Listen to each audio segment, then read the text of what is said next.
Hi, boys and girls. You are going to learn how to do the multiple meaning words worksheet.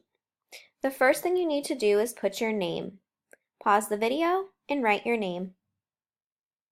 Welcome back. What you need to do is read each word. Then you're going to color, cut, and glue two pictures that match the word.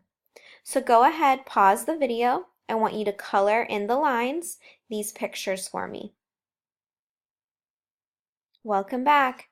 What you're going to do now that you colored the pictures is you're going to cut the pictures out. Stay on the lines, cut them out nicely.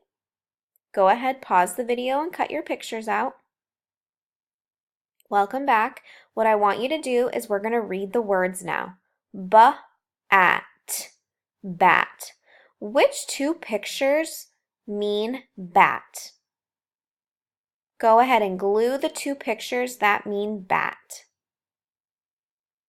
Number 2. Pen. Pen. Which two pictures mean pen? Number 3.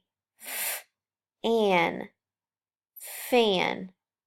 Which two pictures mean fan? Go ahead and glue your pictures. Number 4. Kid. Which two pictures mean kid? Make sure you take a picture on Seesaw and send it to your teacher. Great job, friends.